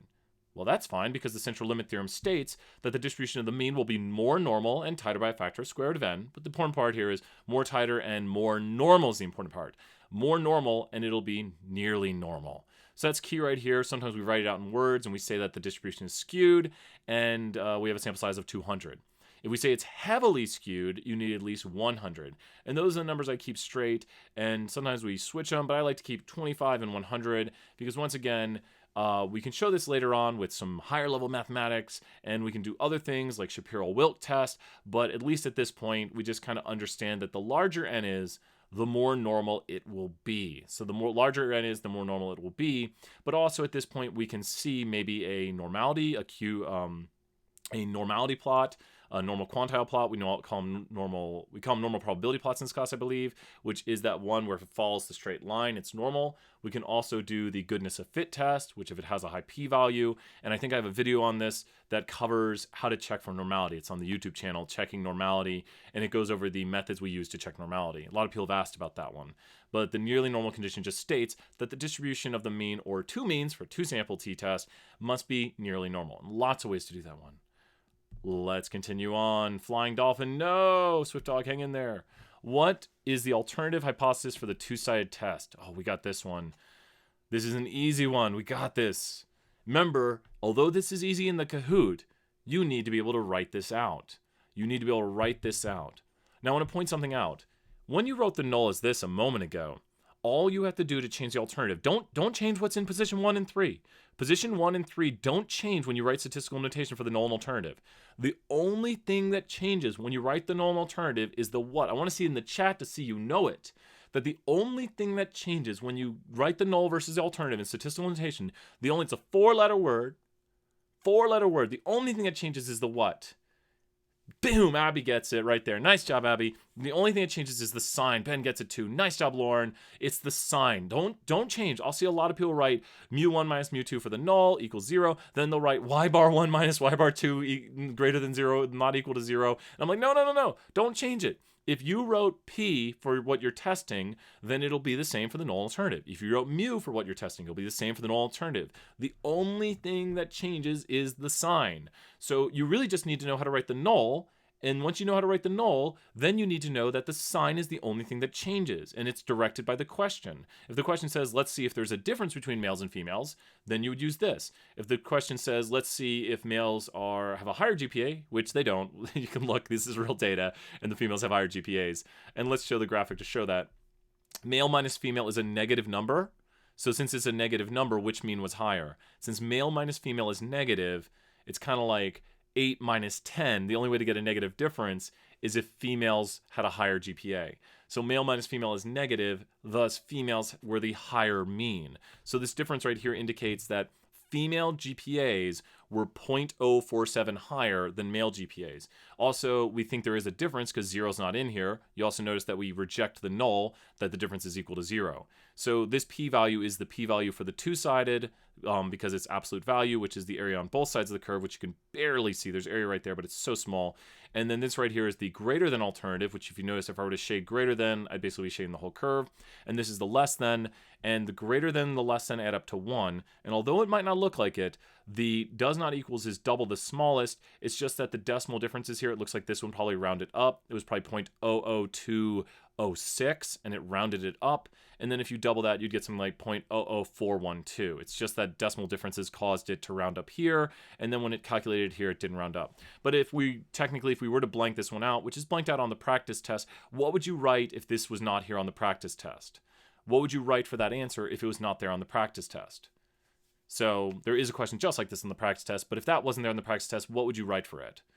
The does not equals alternative is always what? The smallest. And the answer is double. So if that was blanked out in the practice test, you would write 0.0042. And the reason it's different is just it rounded up here, and then when it calculated this exactly, it didn't round up. So you'd write 0.0042 because the does not equals is double the smallest. Because the smallest is 21, so the greater would be 42. Can you go over how to read male minus female? How jump does reverse out? It does do that always, doesn't it? Jump does reverse alphabetical. It sets whatever last alphabetical right here. So right here, put mu male minus mu female. And if we see that difference is positive, the first mean is higher. And this is what we observed from our sample means. So this is just the sample mean of male minus the sample mean of female. We observed a difference between the two means of negative 0.047, which indicates to us that females had a higher sample mean. Now our estimate of the true difference is contained in this interval. I am 95%, there it is, 95% confident. I am 95% confident that the true difference between male and female GPAs high school GPAs for UT students is contained in the interval negative 0.015 to negative 0.079. This indicates to me that I believe females had a higher GPA than males. And if you notice right here, the true difference between male minus female GPAs. So you can read off there, the true difference between male minus female GPAs for high school GPA for UT students. There's the context. The true difference between male minus female GPAs of UT students' high school GPAs. Woo! Just pause while writing it out. Be like, what are we analyzing here? And so the context, even for me sometimes, is where you start to slow down and be like, what exactly are we analyzing? So just go to the question and read it to make sure you get it.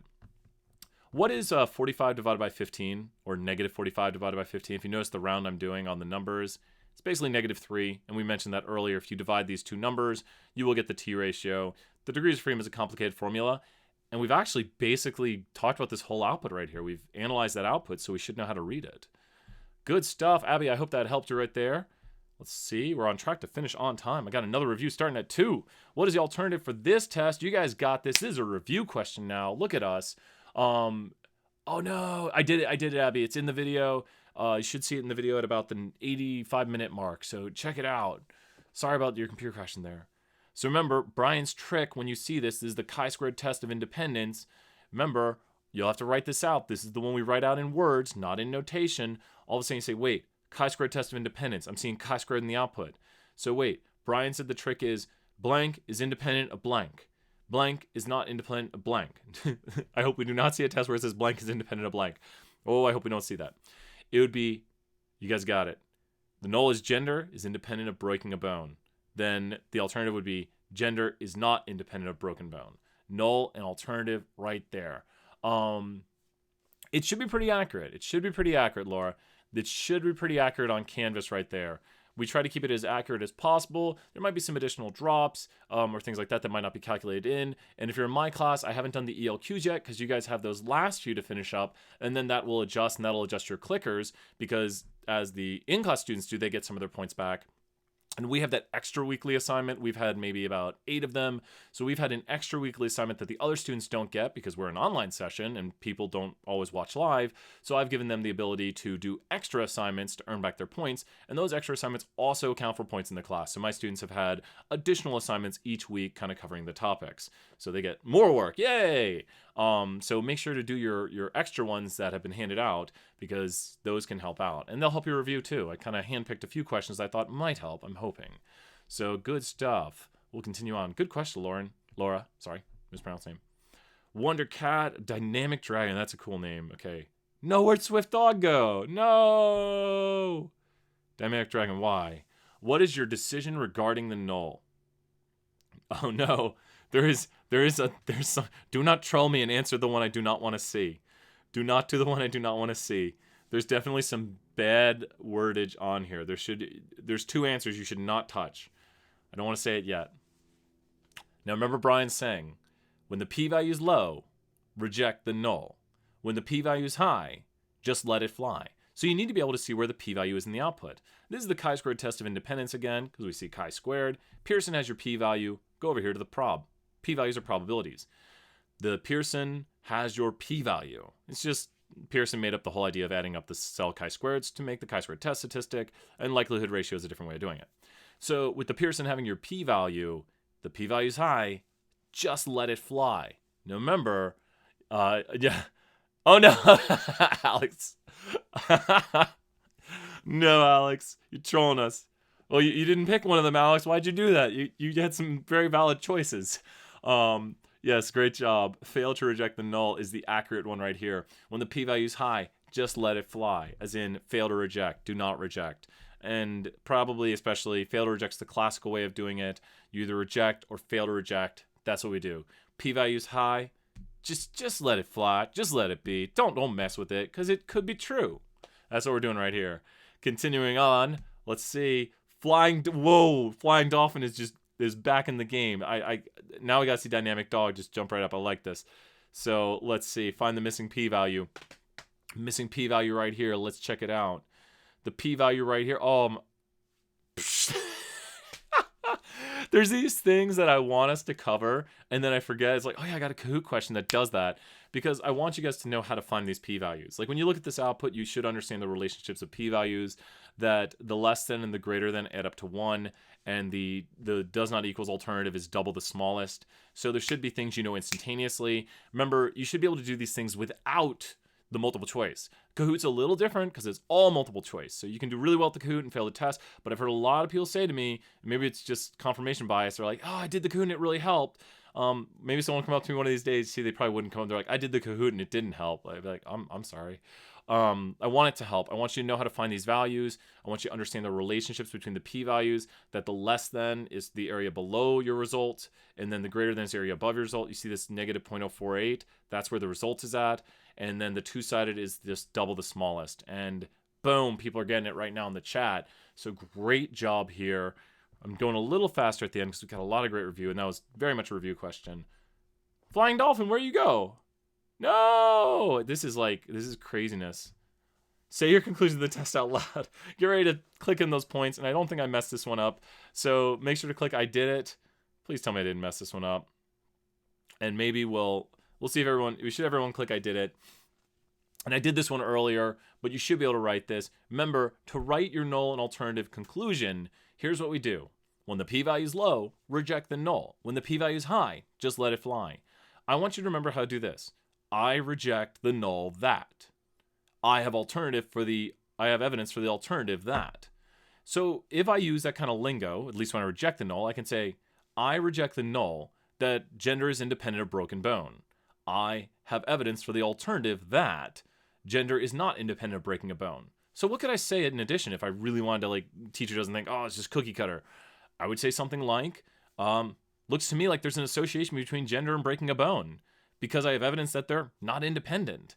And so some things, especially like some questions, we expect similar answers, but then there's other questions in this class where we don't expect similar answers, where, like, especially if we want you to kind of give your own interpretation that goes outside of like the form things, like confidence intervals, it's very easy to have the same interpretation on, and rejecting the null, it's very easy to have the same interpretation on, but then kind of like broader questions about like power and like what's going on right here. There's no like one way to answer it. Not that there's one way, but usually I have a form way, but broader ideas of like power, like how does this impact power? Or other questions about, what would you expect or things like that. Those are things where it's really hard to have the exact same answer on like, how would you interpret power? So make sure to understand the concepts of power, like what impacts power. We have effect size, sample size, and we also have alpha. So talking about those things, there's no one way to answer it. It's just like, well, you got to come up with it. Don't click blue.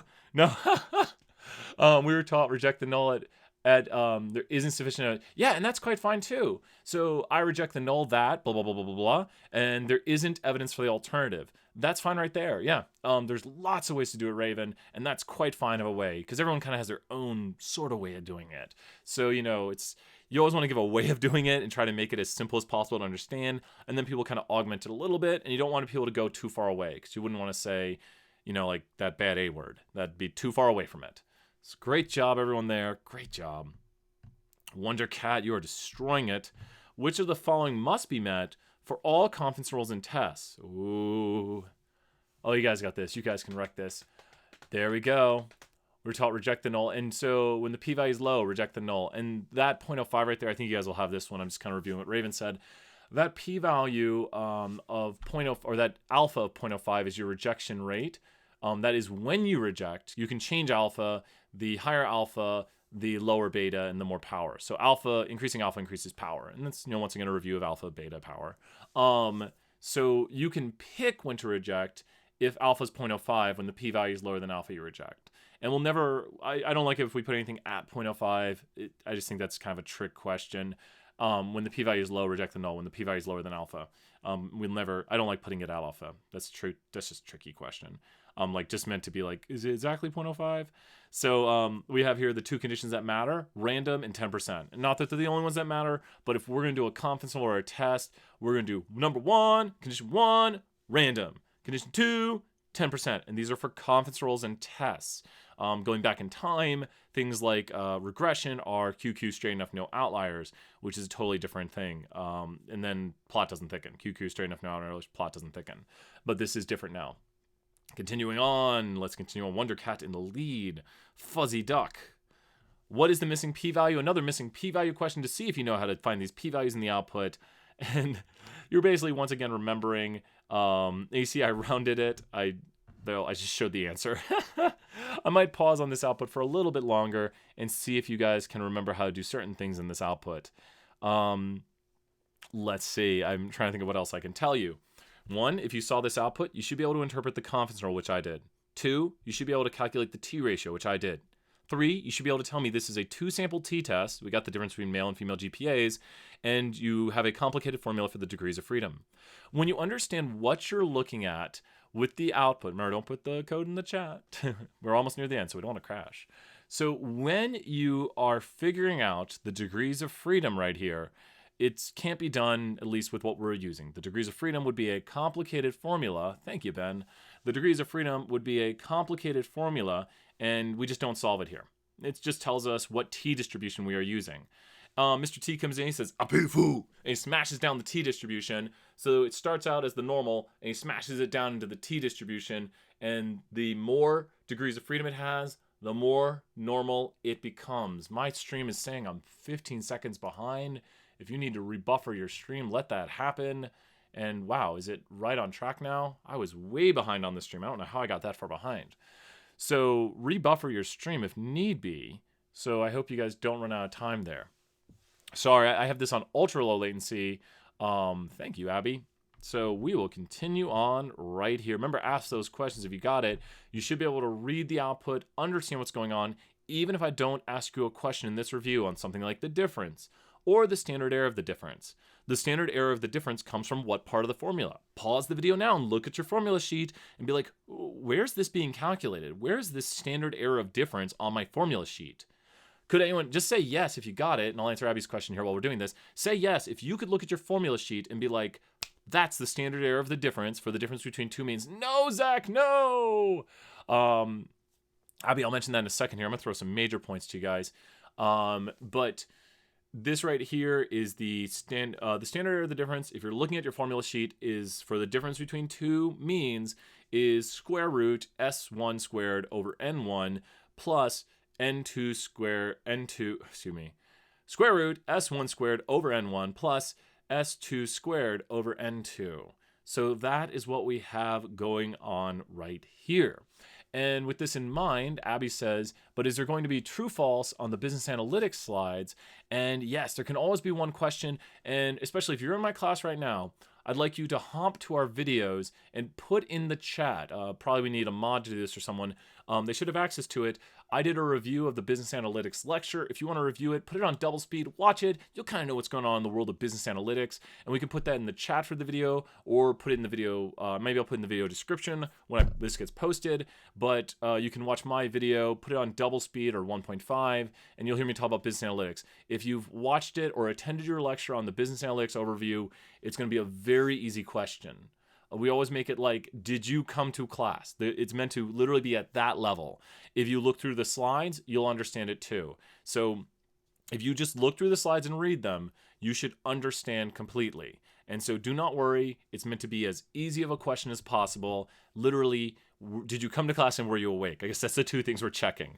And it's a very small amount of points, but it just, do you understand what business analytics is used for and how people are using it? And if you paid any attention, it should be a very easy question. So here's the thing, Abby, I'm basically telling you it's 2 free points on the test. If you went to it, which I hope you did you go to that class and did you pay attention?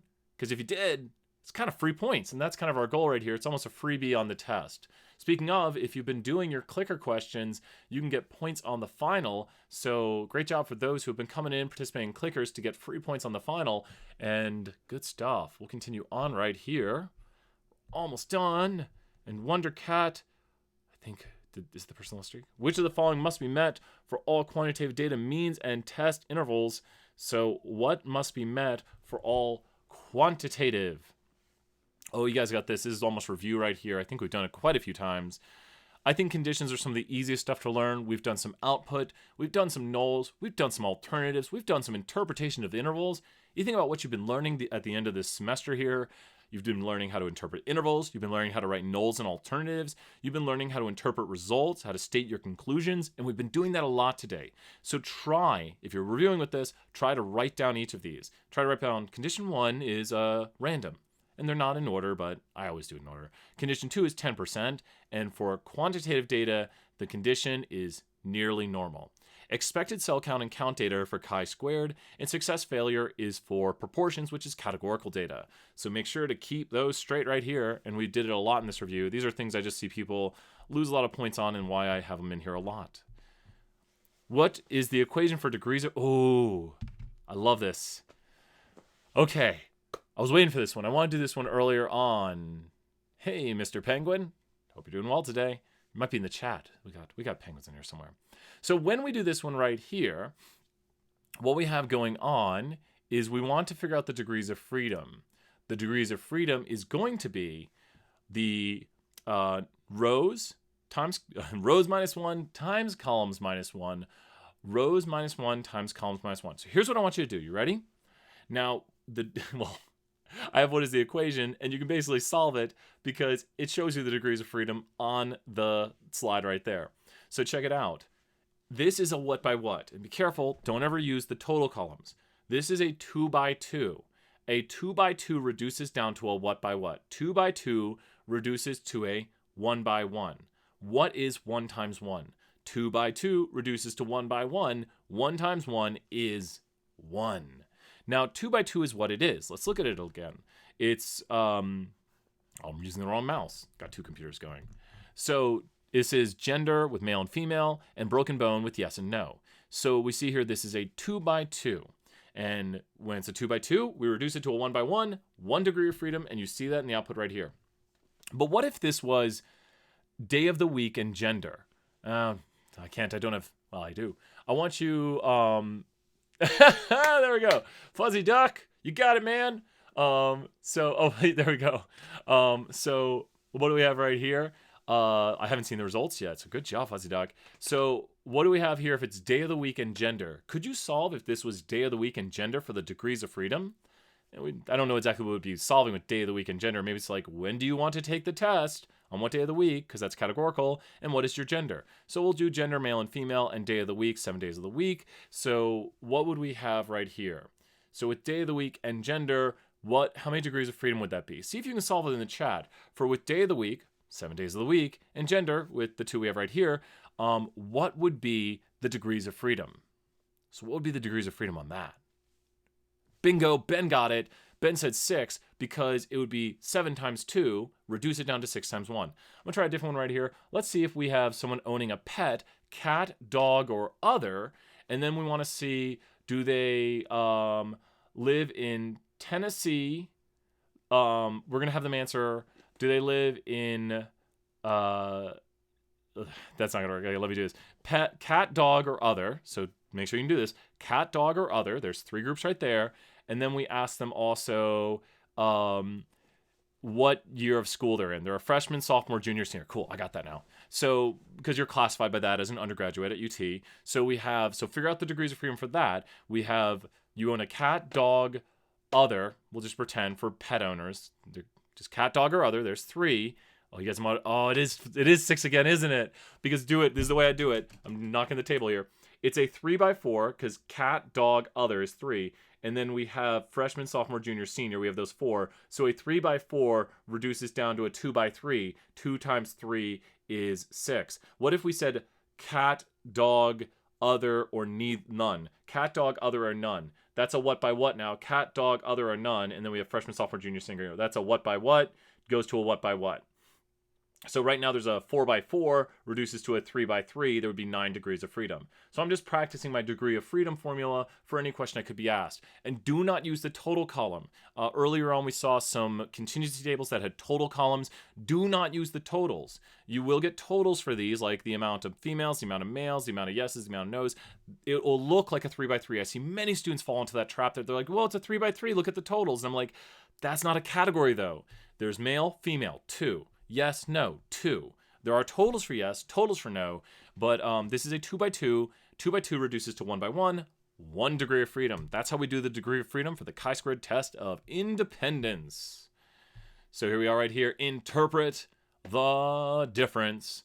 Interpret the difference. Oh, yes. Oh, wait. I see some major difference right here. I kind of didn't much. I can only put so many characters into this. And this is a pretty quick and good. Don't choose red. It's the wrong answer. It's a wrong answer with red because it says proportion. And when you look at this, we highlighted earlier that if the difference is negative, the second mean is higher. And if you're thinking, why is that? Well, what we have right here is 5 minus 10. Now, that's not what the answer is, but 5 minus 10 would be a negative number.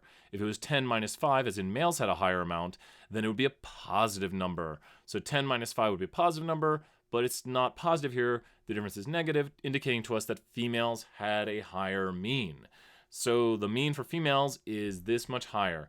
And this is the sample mean. It should say the sample mean for females. Sorry, small correction to what I wrote. The sample mean for females was this much higher than the sample mean for men. Sorry, it should say sample mean right here. It is technically the sample mean because that is the difference we observed. The sample mean for females was observed to be this much higher than the sample mean for men. I think I literally met the character limit on how much it'll let me put in an answer right there. There's also character limits on this, and then I started to use output to kind of ask the questions too. I've thought about just taking a picture with my word and just writing a whole big question here. Maybe I'll do that for future Kahoots. Who won? It's definitely Wondercat. Nice job, Dynamic Dragon. So Wondercat, 24 out of 26. I don't know if they want to say who they were in the chat. Who was Wondercat? Make sure to take a screenshot of your thing saying I won. As long as I don't have 3 people telling me they won, I will definitely give you probably a $5 Starbucks gift card. So swing by my office, email me. I'll probably be like, hey, I'm here at these times if you're not in my class. I like it when you guys play the Kahoot and win. And I always want to know how people do who win the Kahoots. I know a lot of times in the past, we have people win the Kahoots or do very well and do very well in the test. But that does not show correlation is causation, because maybe it's just you already knew the material. So I do not know. What are you guys' last questions? We only have about 7 more minutes because I'm going to be jumping over to do another review. If you want, you can go to BAS320 at UTK, my other channel with not nearly as many subs and not nearly as many videos, and learn some other material. It won't be as lively as this. I'm going to be typing in code and being like, okay, let's analyze this here and let's look at this. So it'll be a lot less lively and fun. Statistics is still fun. It's just we go a lot more output driven for that review. What other questions do you have? How's everyone doing? And if you made it to the end and you want to hit that like button, go ahead and just smash that like. I'm going to sound like a YouTuber now and say just smash that like button, like and subscribe. I swear probably all my subscriptions are like people who subscribe to my channel while being at UT and just forget to subscribe. One of these days, everyone's gonna be like, why am I still subscribed to Brian's YouTube channel? But I don't know. I've had some people from other universities contact me and I like that. So if you watch this from another university, last year we actually had, yes, it is. And Lauren, I'll send it out. So all finals, I'm always afraid to say stuff live in videos. Check your announcements because I'm 99.99999% certain, Lauren, it sounds like you're on the right track. I don't have anything to correct. I'm just always afraid to say something and be wrong. So you should see me like I'm a checker. I'm always like, wait, is this right? Is this right? Is this right? I'll definitely have the announcement out. I'll send it out later today. So you will know exactly what is going on right there. So stay tuned for the announcement. And it looks like you're correct. I believe it's also in the syllabus and everything. And I have the location. So we have to book all these rooms. And with the new university center finally being built, we should finally be able to get some rooms pretty decently. It's been a lot of fun trying to get rooms. And thank you for everyone who hit that like button. I think it helps the channel grow and stuff like that. And as you guys can tell, I don't put any ads on these videos. You guys don't get any ads. I just want to be here to educate you guys so you can watch more videos and learn, because I know a lot of students like to sit down and learn and the live interaction. Any other questions? We'll go for another maybe 3-4 minutes right here. Feel free to ask whatever you have. And I think hopefully a lot of students will be using this weekend. So maybe you're watching it now. We'll see if there's other questions. I got my Red Bull to power up before the exam right here. Any last questions? I'll wait another minute or two, but ask those questions. Thank you for hitting the likes. I'm going to hit the like too. Why not? You're welcome, Abby. Have a great weekend. Have a great weekend, everyone. Thank you so much. So that is excellent. That is great. I'll wait. It's so silent. We'll go if there's no more responses in about 30-40 seconds. Will questions build upon themselves on the final? Answers from a part will influence part B. A lot of times and I'll say this, we've given in the past sometimes an interval. You're welcome, Alexis. We've given intervals in the past, like let's say you can't make your interval. So you think maybe you couldn't find an interval. So if you can't find the interval, I'd probably go and try to interpret it. Like let's say you just couldn't compute the interval. You know, if it's to compute like the interval for a confidence interval for the mean, I would still say like, you're welcome, Abby. Definitely email me those questions if you got it. bs@utk.edu. And there we go. And so try to give information. Also ask your instructor, be like, if I don't have a quick answer here, you can always ask us questions during the test. We're glad to answer them. We want it to be as clear as possible. And you know, it's sometimes hard. You're like, got to make a test for 1,000+ students and make it so everyone understands exactly what we want. And so that's the fun of making tests. And yeah, so I think the test is very clear in what it wants. Of course, I teach the class, so my view on it is a little skewed. And yeah. When are we playing again? Hey, what's up, Destroyer Chicken? That's such a good name for the chat. We might again, who knows? Always swing by. Check out some more of our videos, Destroyer Chicken, if you want. If you ever have questions, you got my email right there to email us and be like, hey, here's some questions on stats. So we do some stats stuff here, and that's what we do. And have some fun. We'll see if there's any other things going on. I like the Kahoot names in the chat. I think that might be it for questions. Feel free. You're welcome, Destroyer Chicken. Destroyer. I can't speak today. My New York accent. Start and end with my New York accent. Destroyer Chicken. So, okay, we're ending the review in about 10 seconds. If you have that question, if you've been typing it in, hit enter. Sketching a picture of the distribution of the p-value based on the test and statistics and the alternative. That's a good thing to know how to do, because definitely we can give you pictures from the David M. Lane. If you notice, we had some stuff earlier on where it showed the distribution. When we did the t-test or the 2-sample t-test, it showed the distribution like the t-curve, and it showed our results with the red line. If you go back in the review and you see any of those graphics where it has the curve with the red line is where our results were, and the p-value was the areas shaded. So knowing how to do that, it's something that, especially when you do your tests, you're often doing them by hand this way. And so sometimes we might give you output that shows it. We might ask you to do it. There's a lot of things we can ask of you. So you should understand how to draw the distribution and then to put your result on the distribution and sketch your p-value. If you're doing a greater than test, you'll shade to the right. If you're doing a less than test, you'll shade to the left. And if you're doing a does not equals test, you'll shade both sides. So knowing which distribution to use, and a lot of times we might give you pictures of it, or we might ask you to maybe kind of draw theoretically, but usually it's pretty open, or pretty easy to understand. Like if you had a t-statistic of 8, then the p-value would pretty much be 0 for a greater than test and a does not equals test, because the t-distribution only contains area. It contains area through negative infinity and infinity, but the bulk of the area is contained within -3 and 3, like the normal. And that does depend on degrees of freedom, because these topics are more nuanced than I'm kind of giving them with this very short burst right here. But knowing how to draw the t, and we don't make you draw an exact t or anything like that, knowing how to draw the normal and things like that, and maybe a little bit on the chi-squared. When do you use the two-tailed test versus the middle distribution? Well, the two-tailed test is the does not equals alternative. A two-tailed test is the does not equals. I like -0. The two-tailed test is the does not equals alternative, and the middle, great job, Abby, I'm glad that helped out. And the middle is maybe you're thinking about a confidence interval. And a confidence interval and a two-tailed test will come to the same conclusion for means. Because if something's contained in the interval, you would not reject it on a two-tailed test. And I hope that helped out, Alex. I'm going to have to hop over to our other review here. So if that helped, good stuff. And I'm hopping out to hop into another review. You guys enjoy.